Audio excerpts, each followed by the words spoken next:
Hello, friends, and welcome back to Ghouls Night In, the spooky chat show with your best ghoul friends. I'm Penny Snark. And I'm Midge Munster. And this last week, I was traveling. I went to Mm-hmm. Denver, which I also just have to say, Penny and I were talking a bit about this before we started recording, but wowee, Denver, you're such a spooky little town. Hey. I was so pleasantly surprised. Just a lot of diverse subculture there, lots of really cool queer spaces, lots of goth bars. I'll definitely be uploading a full vlog of that to YouTube on my channel soon, so keep an eye out for that if you're interested in what Denver has to offer a spooky soul. But today, for the podcast, I want to talk about a fascinating little piece of Denver history that some new friends told me about that I met while I was out there. Shout out to Buddy and Charlie. Thank you for today's episode subject. So I was out there visiting my friend Richie, who currently lives on Capitol Hill in Denver, and this is right nearby an area called Cheesman Park, which sounds like it would be from your neck of the woods, Yeah, I Penny. say I'm a fan of cheese. But it's right kind of in the heart of downtown Denver. It's this beautiful, just urban green space. People jog there, walk their dogs there. There's residential homes and apartments and things all around it. But what Buddy and Charlie told me is that this park used to be a cemetery. Ooh. And I said, ooh, yes. And Yes. then keep in mind, we're all hanging out. It's 2 a.m. And Buddy just starts spilling this wealth of knowledge about the wildest scandal that happened there. And guess what time period? The Victorian era? The Damn. Victorians! That's right. So yeah, after learning about all this, I could not wait to share it here with all of you. Mm. So let's jump into the history of Denver's Cheesman Park.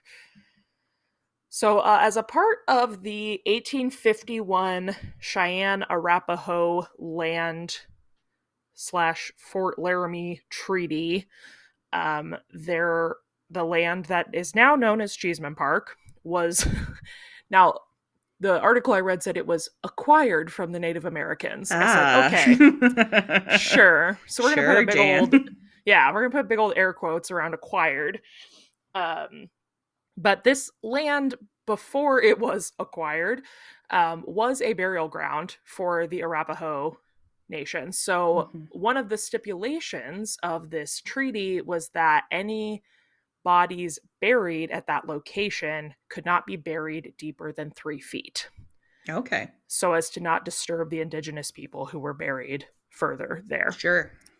So now you can already probably see I'm seeing some problems with this. that could cause some problems in the long run. But then the smart thing would be oh, we just probably shouldn't use that spot as a Yeah, cemetery, that right? would be the smart thing. But since this is a bunch of old timey white people, my confidence is not high. Not high, because not but 8 years later, in 1859, Congress designated this plot of land as a cemetery, named it Mount Prospect, named for the prospect of bad things that would happen there. Uh, and as is the case with a lot of burial areas, different parts of that land became designated for different types of burial.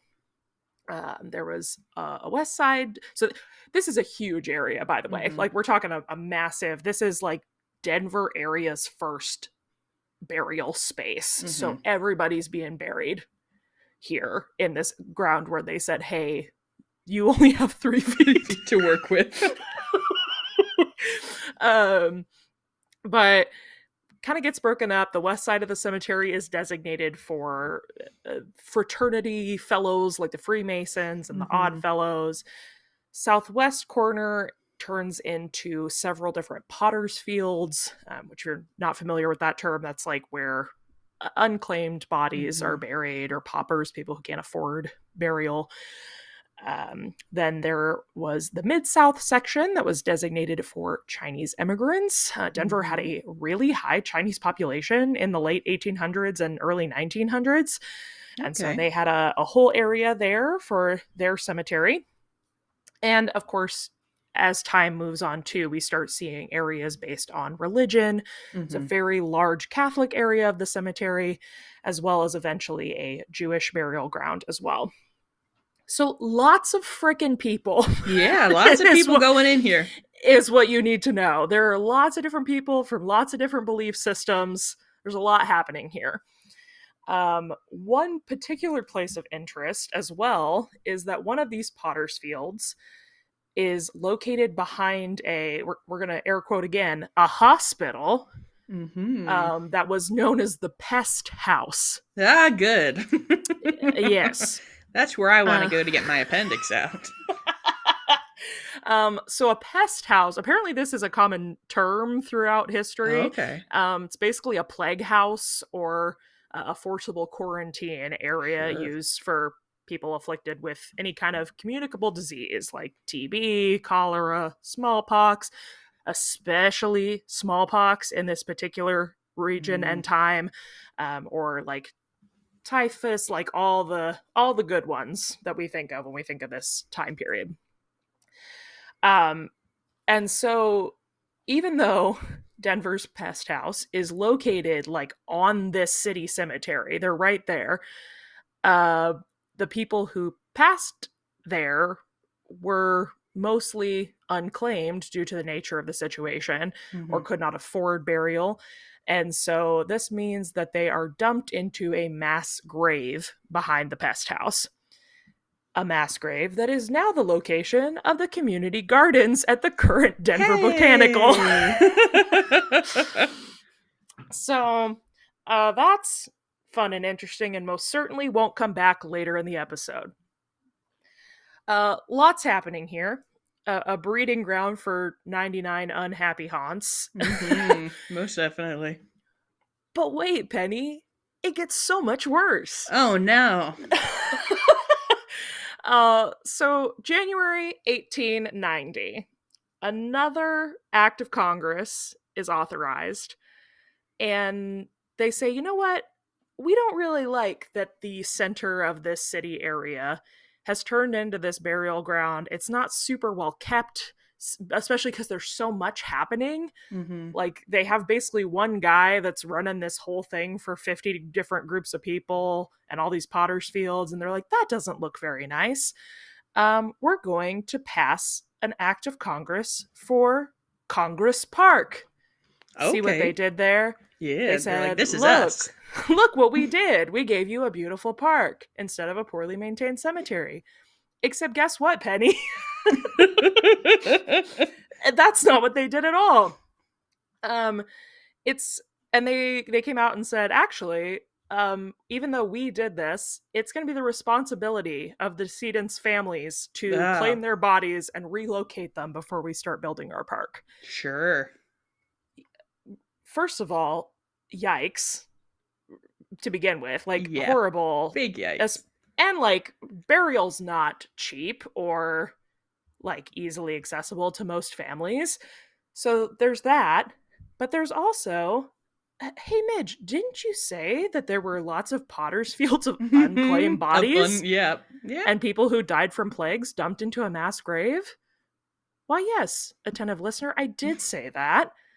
And so after some time passes, the city is kind of like, wow, it seems like not that many bodies are moving out of this place that we told people to get their bodies out of. So they decide they're going to take matters into their own hands, and they hire a man, an undertaker by the name of E.P. McGovern, to remove and relocate the remaining bodies. Mhm. And they agree to pay him per coffin moved to the tune of $1.09 each body, which we're talking somewhere in the neighborhood of 5,000 plus bodies at this point. Whew. So he's in a good position to make a hefty sum here. Mhm. Um, so he hires an 18-person crew, And they begin work on March 14th, 1893. Hold on to that date in your head. March All right. 14th. March 14th.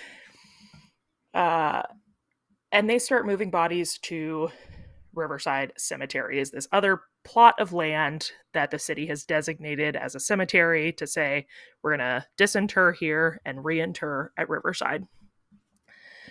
And this accidentally, I found through my research here, this is a fitting episode by accident for this time of year, because when McGovern was hired, the city was so grateful to him for taking the job that they voted him the Grand Marshal of the St. Patrick's Day Parade. Oh my God. And like made a big hoopla about like, this man's gonna move our bodies. Hey! Yay! Party! That gratitude did not last. Some things come into play very quickly here. One, this fella had no business doing this. There was like no plan in place. He was technically a death care like provider. He was an undertaker. Mm-hmm. But because again of the way that this plot had or more aptly had not been designated and taken care of, like there's no map showing where people are buried. They're just kind of going at it, digging up land, playing I Spy with skeletons, just like that looks like someone's probably buried there. So there's just open graves and holes in the ground everywhere. Not great. But the big bad here is that the people who kind of live and work in this area start noticing that there's a large amount of children's coffins being brought into the project. And we all know there was for sure a high infant mortality rate during this time period. But everyone was like, that seems like too many child coffins. Too many child coffins. That doesn't seem right. And so the health commissioner gets involved and starts an investigation. And Penny, one guess what they find. I mean, when you first started the story, I was like, I don't know that paying per coffin is going to be howdy. a great incentive for someone to perform their job in an appropriate manner. And are you sure ever correct? So yeah, McGovern and his team are breaking down adult human remains and separating bodies across 3 to 5 baby coffins per human. Now, McGovern says that he has a good reason for doing this, because during the time that he and his team are excavating the park, and this is true, there was a massive mining accident in Utah, and it left over 200 miners dead. And many of the like Denver casket makers had to send their adult-sized caskets to Utah to help with proper burial, meaning that there was very limited access. There's a shortage. Adult coffins. And he's like, well, guys, the only thing I had access to were child coffins. Which, again, not true, but maybe at that point we report that and we say, hey, guys, I don't have the coffins that I need. Can we put a quick little pause right on the hold project? Off on this? Yeah, could we like just chill for a second? But like Penny said, this guy's getting paid per coffin, so he doesn't give a shit.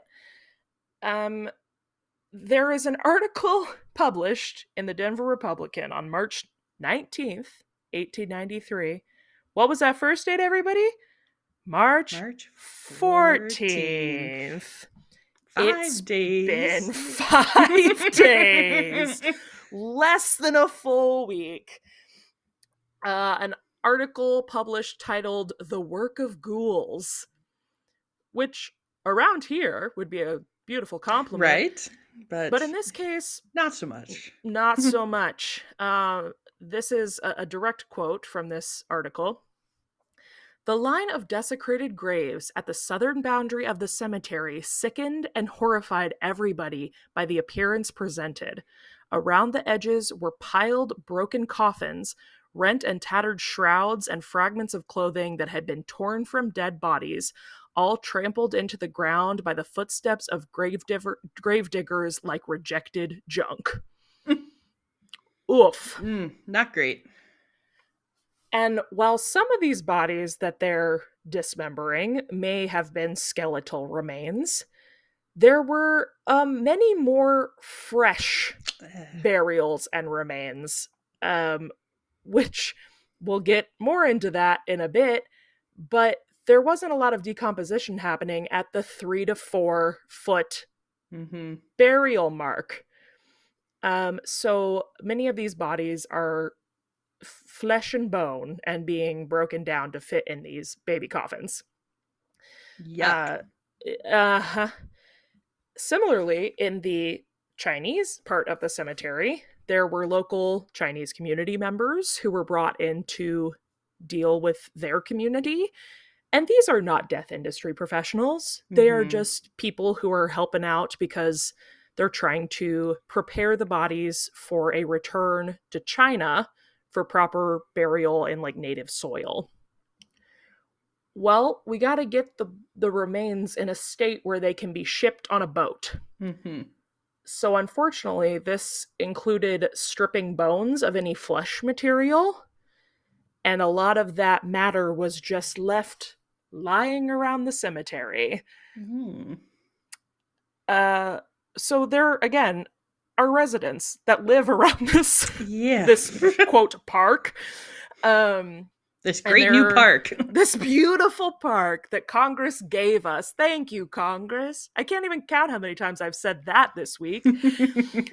And but the residents were claiming, like, especially over at the Potter's Field too, where a lot of the plague bodies were, that they were like digging, because it's a mass grave, so they're digging multiple bodies out at a time and sometimes leaving them out for just hours at a time, and the residents could smell the rotting bodies.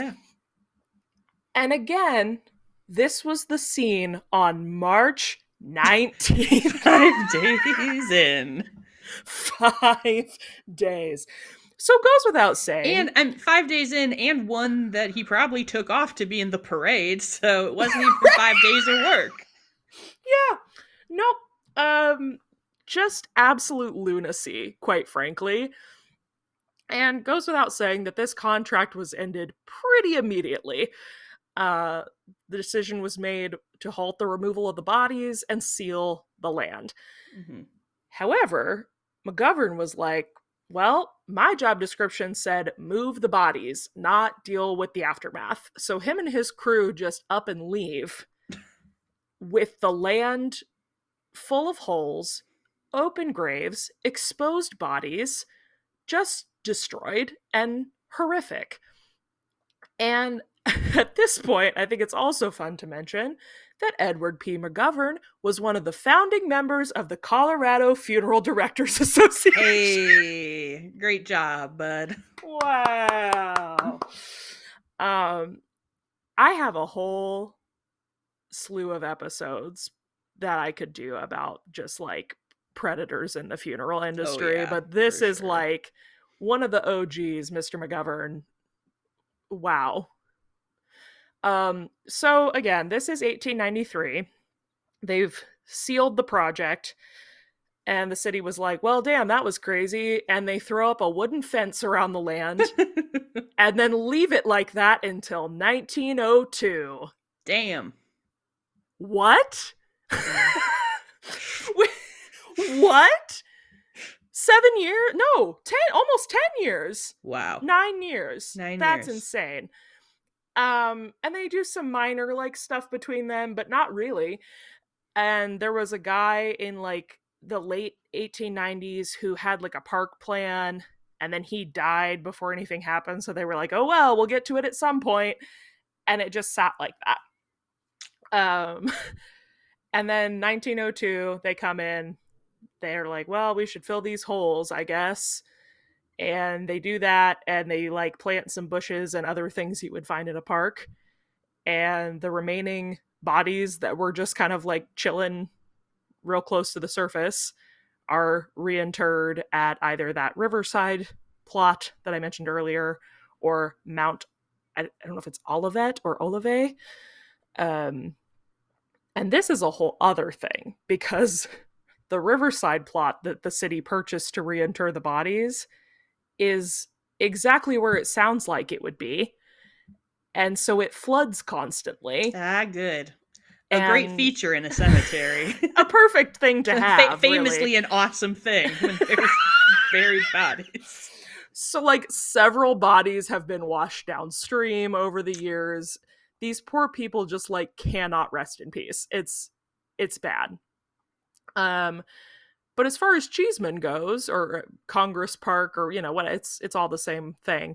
For the most part, other than over 2,000 bodies still hanging out under there, everything seems hunky dory, right?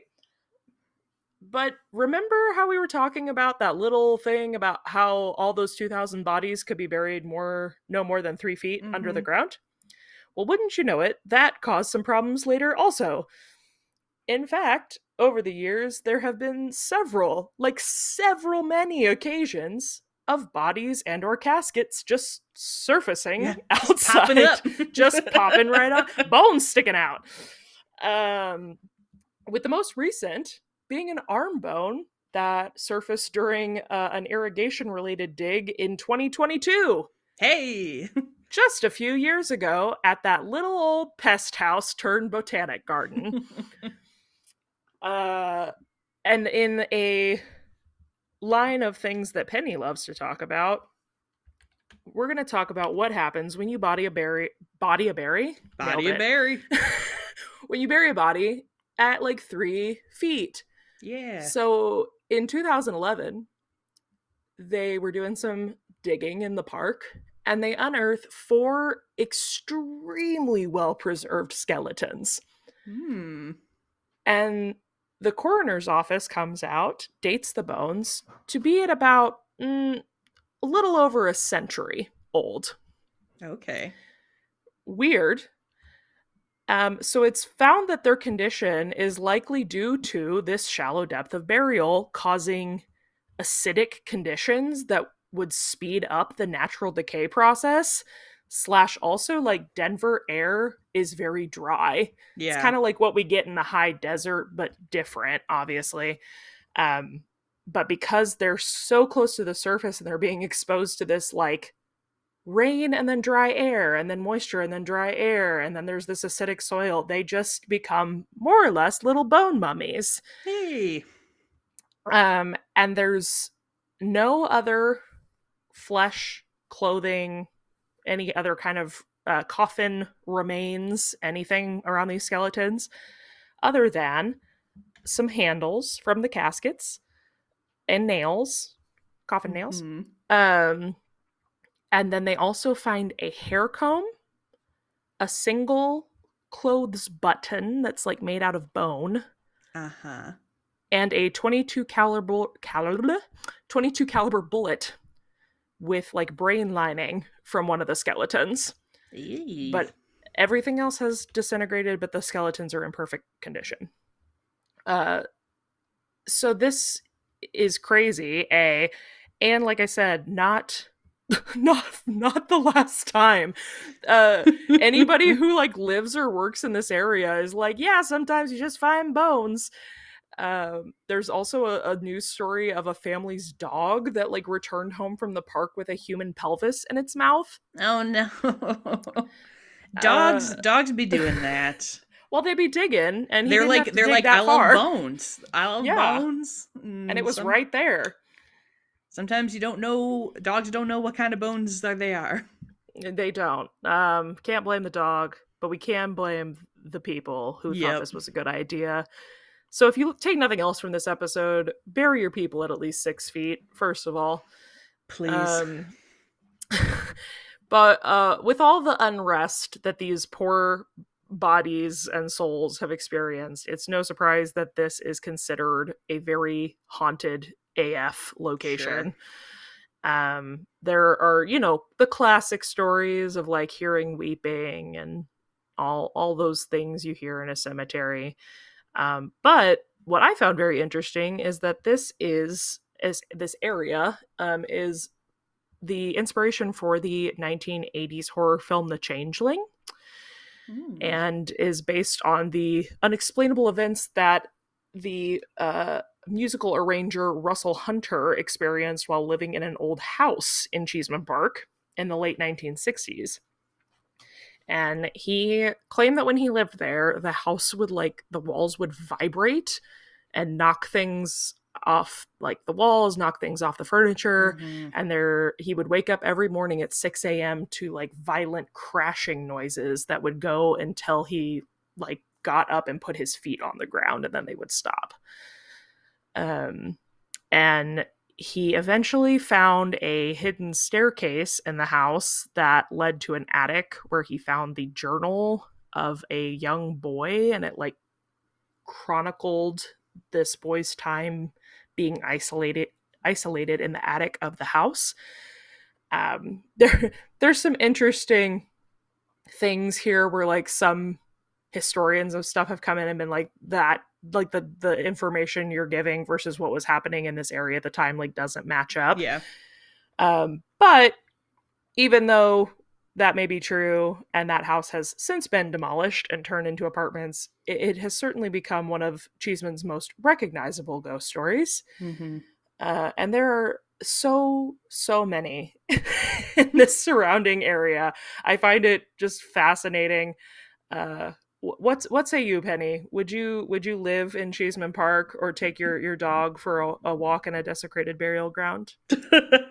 I mean, not ideally.